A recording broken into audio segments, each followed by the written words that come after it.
Hi everyone, it's Stacey and we're officially in the Christmas festive season, so I thought we'd start off in December with a Christmas project. And what I've got for you today is this really cute Christmas present quilt block that we turn into either placemats or a table runner. Isn't that cute? Let me show you how. So to make our Christmas present table runner or placemats, we're going to use the same block pattern, except when we're doing the table runner, we're not going to worry about these bottom pieces. We're going to sew them in one long piece and then cut it to fit. But if we are making the placemats, we will cut out G, which is for the bottom, and the measurements are here. Today, we'll just focus on the table runner, and my table runner is going to have 5 Christmas presents. So what I'll do is I'll make 5 blocks up, and you might want to make them all different fabrics, the same fabrics. It's entirely up to you. I've got a chart here telling you exactly what size to cut your pieces, and you can find a copy of this over on my website. I'll put a link in the description below, or you might even want to just take a screenshot of this. And so for the present, for the main fabric, that's going to be A. We cut 2 pieces at 3.5 inches by 6.5 inches. The bow coming up the center here is B, 1 piece at 2.5 inches by 6.5 inches. The bow ties, which we make half square triangles, is 1 piece at 3.25 by 3.25 inches. Again, for the D fabric, for the half square triangles, we need 1 piece, and that's your background fabric, at 3.25 inches by 3.25 inches. Then E, 2 pieces at 2.5 inches by 2.5 inches, and then F, 6 pieces at 2.5 inches by 8.5 inches. You will notice there's no G here, and like I said, that's because that's just for the placemat, and you can find the cutting instructions over on the side just for the placemat. So what we're going to do is we're going to make the center part of the presents for our table runner, and we'll make 5 sets up. So we're going to start off by making our half square triangles, and I've got my C piece and my D piece. I'm just going to turn my D piece over so the wrong side is facing me, and then we're going to draw a diagonal line from corner to corner with our ruler.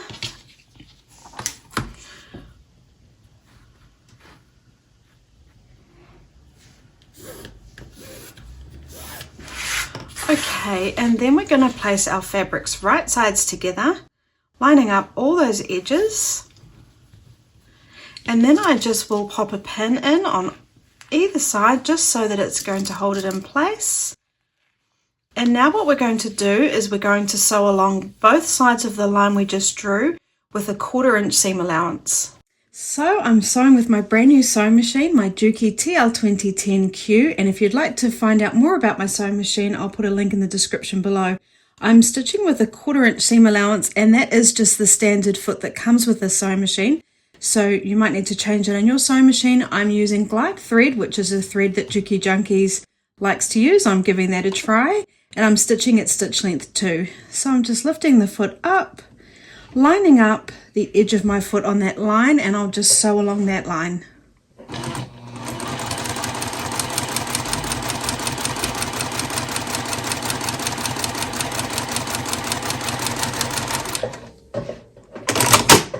Cutting my thread, and then I'll just turn around and come along that other side.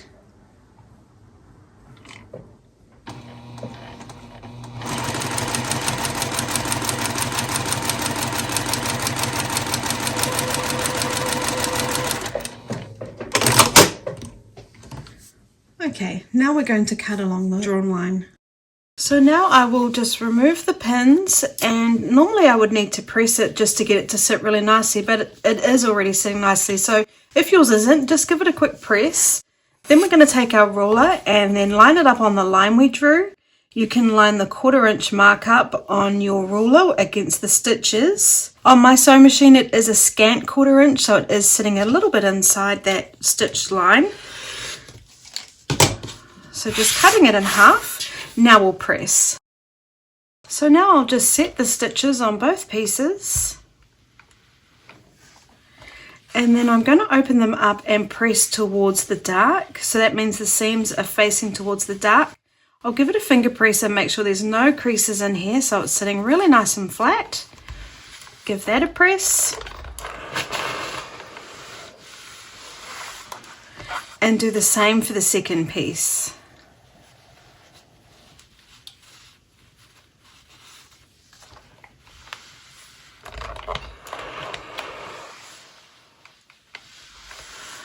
Okay, and now we need to trim them down to 2.5 inches.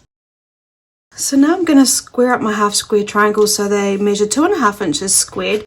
And you might have a ruler that is a perfect 2.5 inches squared. I don't, so I'm just going to take this ruler, find the 45-degree line in it and line that up with my seam. And then I'm just going to check that that's sitting within 2.5 inches so I can see that that's 1/2 inch, 1.5, 2.5. So they are a little bit bigger, and that's just so that we can trim them down. So do it on one side, then we turn it around and do it on the second side, again lining up that line on your seam, and now lining up the edge we just cut on the 2.5 inch mark. Oh.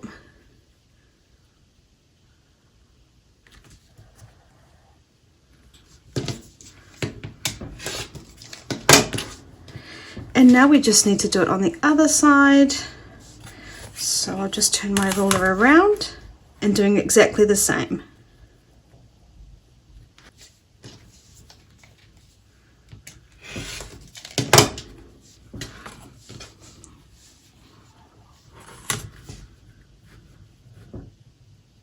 So now I can see that sitting perfectly in my 2.5 inches. And I've got all my lines lined up on all the edges, including that diagonal line on my seam.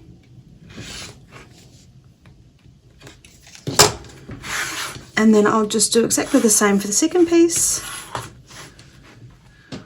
Okay, so now we've got our 2 pieces cut. Let's sew them together. So now I've got my 2 half square triangles. We need to sew them together, but we need to make sure we're sewing them together correctly. So I'm just going to turn it around like that, and we want to be creating our bow effect, and you can check the diagram if you want to double check it. And also I've got my 2 D fabrics here facing each other. So now what I'll do is place them right sides together, line up all the edges, and then I will just open this up and check that it looks like it's lined up for when I sew it together, and that looks good. So I'll just pop a pin in and sew along that edge there. We don't need to worry about a back stitch.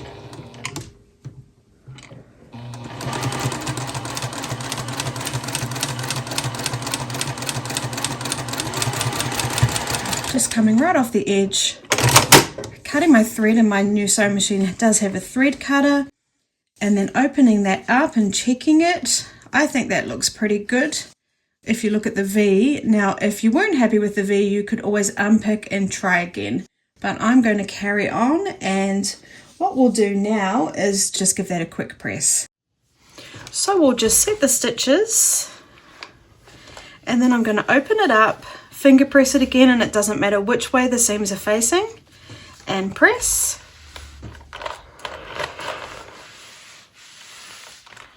Now we're going to sew on the 2 sides, which are our E-pieces. So I've got an E-piece here. All I'm going to do is take one side, fold it right sides together, make sure all those edges are lined up nicely. I will pop a pin in, and then I'll sew along that side, and then I'll do exactly the same to the other side. Now I haven't changed any of my settings. We're still stitching with 1/4 inch seam allowance, not worrying about a back stitch.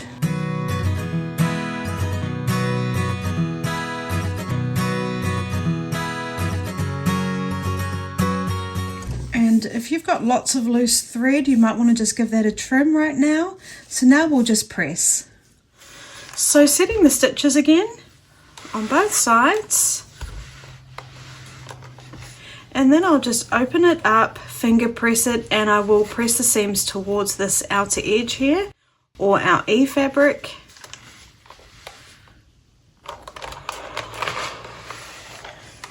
Doing the same for this side.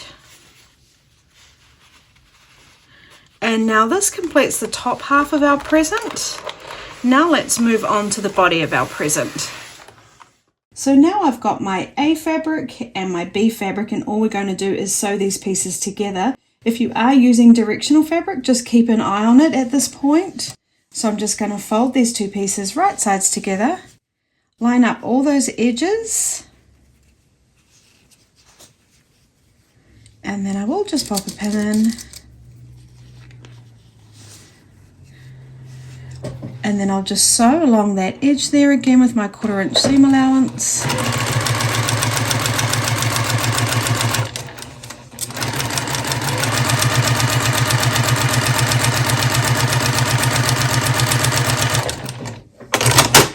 Trimming our thread, opening it up, and then sewing the second piece to this side. And like I said, if you're using directional fabric, just make sure you are sewing it in the right direction, lining up all those edges and pinning and sewing.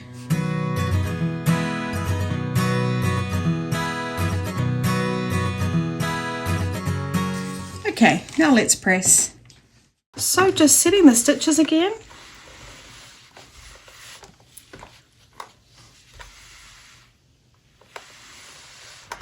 And then I'm just going to press my seams towards the center because that's my darker fabric. Finger pressing and pressing.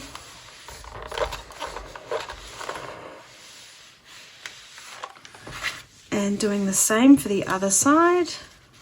Oh.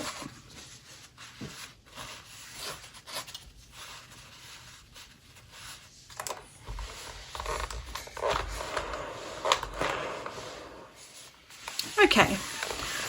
Now we're going to sew the body and the top of our present together. So taking the top and the body, just facing them right sides together, lining up all those edges and pinning.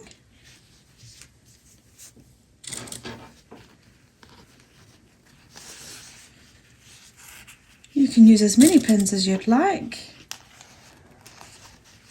I will just pop in a few. I want it to be nice and accurate. And as I'm coming along these seams, I'm going to make sure that they're sitting in the correct position that I've ironed them in. So this one is facing away from me. When I sew over it, it's going to be pushed forward. I'm just going to check that it's not, and it is going to be sitting in the direction that I ironed it. So just like before, sewing along this edge, not worrying about a back stitch.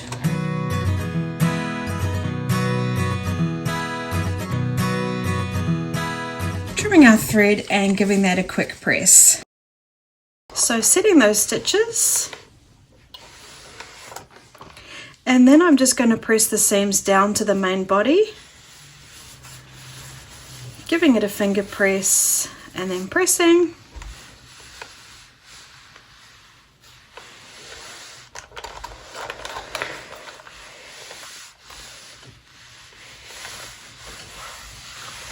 Sorry, I like to press too much, so I've got to stop. What am I doing? All right. So now we've finished our present. What we're going to do is we're going to carry on and make 5 presents for our table runner, or you could make less or more depending on how long you'd like it.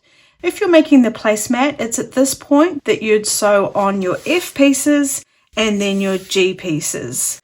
But if you're making the table runner with me, carry on and make 4 more Christmas presents just like we made this one. So I've made all my 5 presents. You can only see 3 here because that's all that can fit onto my desk right now. And I've worked out what order I'd like to have them in. And then I'm going to take my F pieces and I'll start with one on the very far left. And then I'll place one in the middle in between all my presents. And then I'll also place one on the far right, creating a border, but also joining all our presents together. So all I'll do is turn this side border down, or our F piece down, right sides together, line up all those edges, pop some pins in just to keep it in place.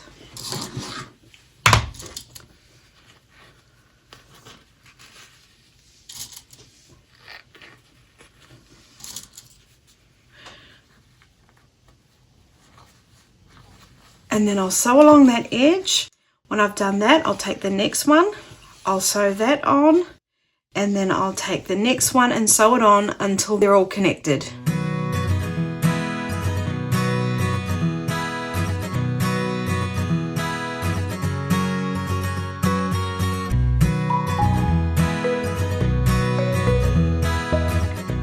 So now I've got all my 5 Christmas presents sewn together, and do make sure they are all facing the correct way. And now I'll just set the stitches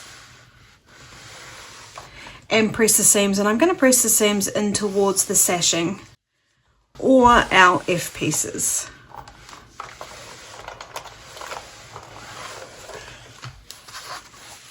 And I'll just come along and do that for every seam.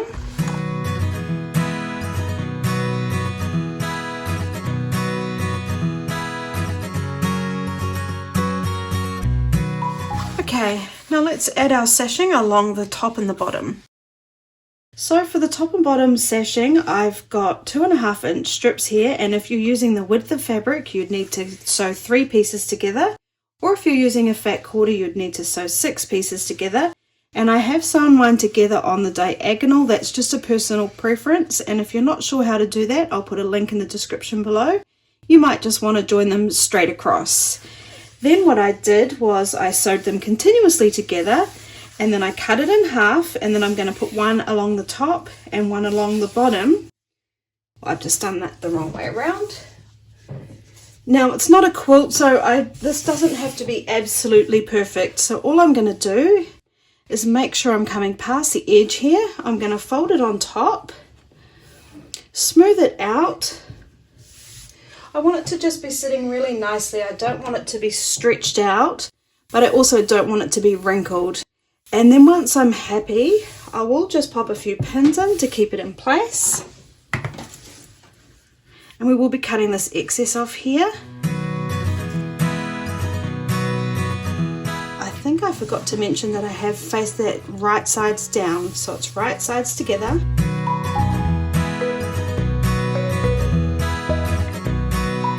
Alright, and then what I'll do is I'll repeat that for the top border.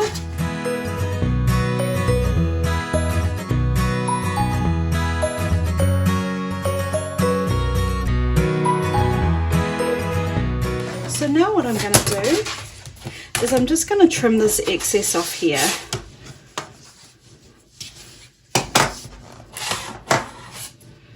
So those pins are in my way, so I will just move them so my ruler is sitting nice and flat. Now I'm usually much more particular, but like I said, this is not a quilt top, so we're just doing it quickly. Lining up the edge of the side of my table runner now, also making sure the lines are straight at the top and the bottom. And trimming, you might want to not trim so perfectly and trim it once it's been sewn together. That would be another way of doing it. Oh.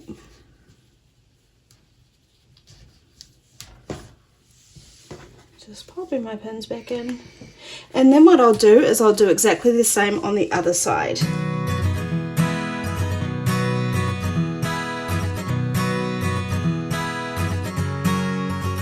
So now we're just going to sew our sashing on with the 1/4 inch seam allowance just like usual. I do have the sashing underneath because I do just want to keep an eye on all these seams that they are sitting in the position that I press them in.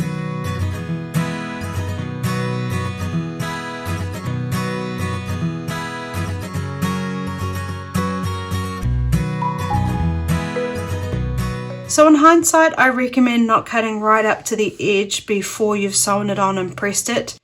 Leave about 1 inch excess, sew it on, press it, and then cut it. So now what I'm going to do is just set the stitches and along both seams, and then I will press up towards the sashing.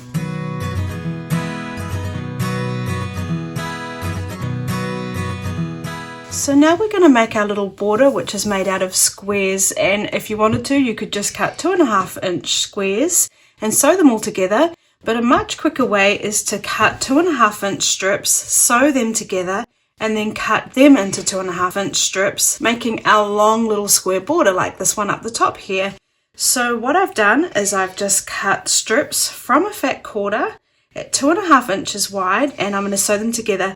Just bear in mind that if you are using directional fabric, to make sure it's sewn in the correct position, facing the right way up, and sometimes it might not be correct on your table runner, so if that's going to upset you, it might be better to not use directional fabric. So all I'll do now is sew all 4 rows together.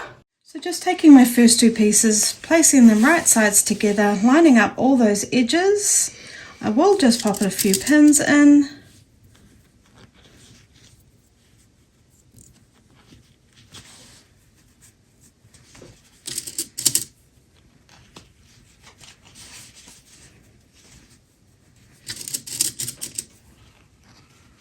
My pieces were slightly different sizes. I'm not going to worry about that. I'll just sew right past the end there.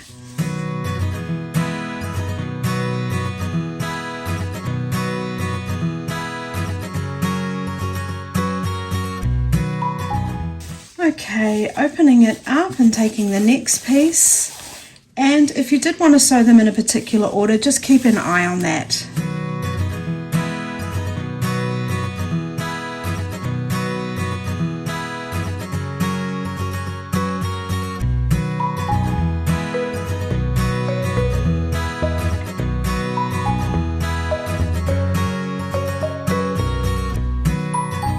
Okay, now let's give that a quick press.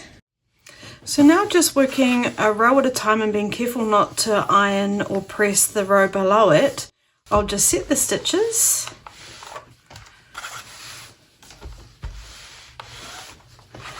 And then press them, and it doesn't matter which direction they're being pressed.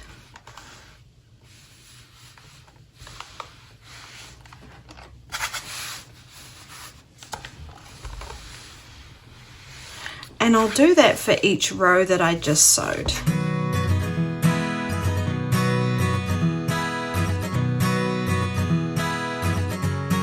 So now what I'm going to do is cut it into 2.5 inch strips down this way, creating our little squares. So I'll just take my ruler, line up a seam on a line in my ruler, and I'll do that in a few places. And then get that first straight edge.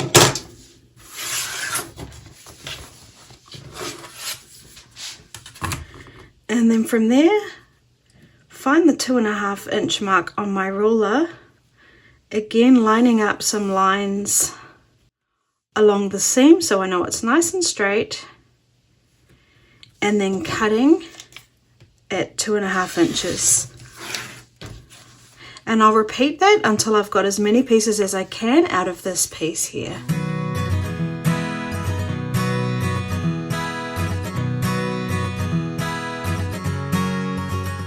So I've got all my strips cut. Now I'm going to sew them together.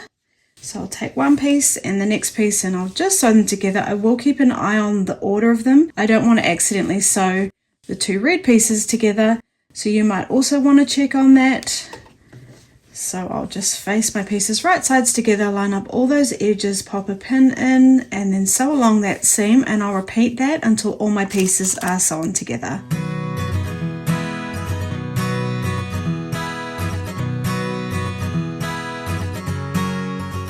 So now we're going to attach our borders just like we did the sashing. I'll do the top and the bottom, and then I'll do the sides. I'm not going to trim it until I have sewn it on, because like I said, I do think that was the better idea.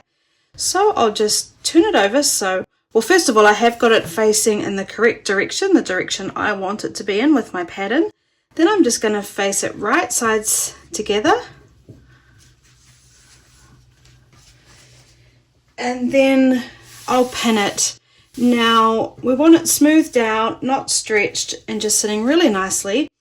But I will just keep an eye on these ends. For example, I don't really want this one to finish right on about, it's not even 1 inch. So what I'll do is I'm going to move that down. I will just leave about 1/4 inch there for error. And then I'll just smooth that down so it's all sitting nicely and pin. So I'm not going to show you this step because I think you all know what to do now. So just smooth it out, pin it, sew it on top and bottom, trim the sides, and then attach the side borders.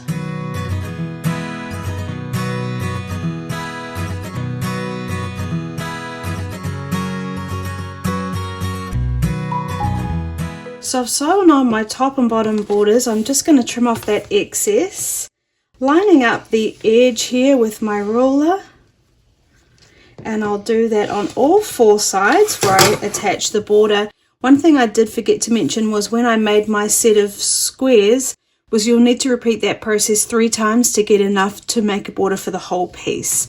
Now I'll just trim my sides off and then sew on my borders to the sides. So there we have our Christmas present table runner. Now what I did do was I basted my table runner, quilted it, trimmed it up or squared it off, and then I attached my binding. So just do that and make sure you do cut off all those loose threads Don't forget you can also make a placemat, and I was also thinking that this pattern would work really well as a quilt. I would just carry on making as many Christmas presents as you wanted, and I think it would actually be adorable as a quilt. Don't forget you can find all the written instructions, fabric requirements, cutting instructions over on my website, and I'll put a link in the description below. And make sure you don't miss out on next week's tutorial by subscribing and hitting the bell button. Thank you so much for joining me. I'll see you again next week.